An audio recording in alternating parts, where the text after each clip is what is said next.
आमगाव देवरी विधानसभा क्षेत्राचे आमदार सहस्राम करोटे यांनी होळी म्हणजेच धुलीवंदन हा सण आदिवासी वेशभूषा परिधान करून आदिवासी वाद्य वाजवून नृत्य करत साजरा केलाय।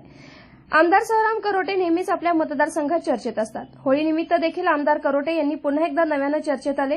त्यांनी गोंदिया जिल्ह्याचा अतिदुर्गम भाग समजले जाणाऱ्या सालेकसा तालुक्याअंतर्गत येणाऱ्या मुरगडोह दंडारी गावात करोटे यांनी आदिवासी बांधवांना गुलाल लावून धुलीवंदन हा सण साजरा केलाय। देवरीतल्या करोटे भावनात मतदारसंघातील कार्यकर्त्यांनी आदिवासी बांधवांनी हजेरी लावत आदिवासी वेशभूषा परिधान करून गुलालाची उधळण करत धुलीवंदन उत्सव साजरा केला।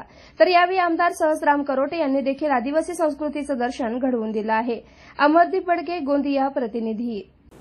दिवसभरातील घडामोडींचा आढावा घेण्यासाठी पाहत रहा N24 मराठी न्यूज चॅनल।